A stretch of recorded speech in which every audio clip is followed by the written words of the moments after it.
সৌমিত্রিষা কুণ্ডুর ভক্তদের জন্য সুখবর। সৌমিত্রিষা কুণ্ডু জি বাংলায় প্রচারিত মিঠাই ধারাবাহিকের মাধ্যমে ব্যাপক জনপ্রিয়তা অর্জন করেছিলেন। যদিও এর আগেও কয়েকটি ধারাবাহিকে কাজ করেছিলেন এই অভিনেত্রী, কিন্তু সেই চরিত্রগুলো খুব বেশি পরিচিতি এনে দেয়নি এই অভিনেত্রীকে।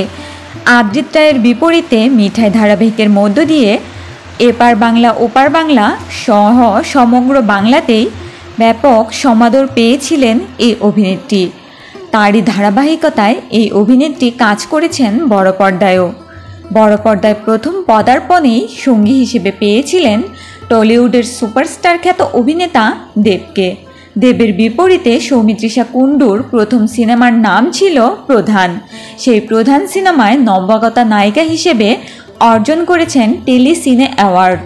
এই অ্যাওয়ার্ডটি পেয়ে উচ্ছ্বসিত হয়ে সৌমিত্রিষা কুণ্ডু তার সোশ্যাল হ্যান্ডেলে লিখেছেন, লিখতে বসলে শেষ হবে না আজকের অনুভূতি। ধন্যবাদও জানাতে ভোলেননি সহশিল্পী দেবকে। তার এই কৃতিত্বের অংশীদার হিসেবে উল্লেখ করেছেন দর্শকদের কথাও। তিনি শুধু এপার বাংলার মেয়ে নন, ওপার বাংলারও মেয়ে হয়ে গিয়েছেন বলে জানিয়েছেন এই অভিনেত্রী। সবার কাছে আশীর্বাদও চেয়েছেন এই নায়িকা। সৌমিত্রিষার পরবর্তী জীবনের জন্য শুভকামনা জানিয়ে আজকের ভিডিও শেষ করছি। বিনোদনের আরও আপডেট পেতে স্টার বাংলা গল্পের সাথেই থাকুন। ধন্যবাদ।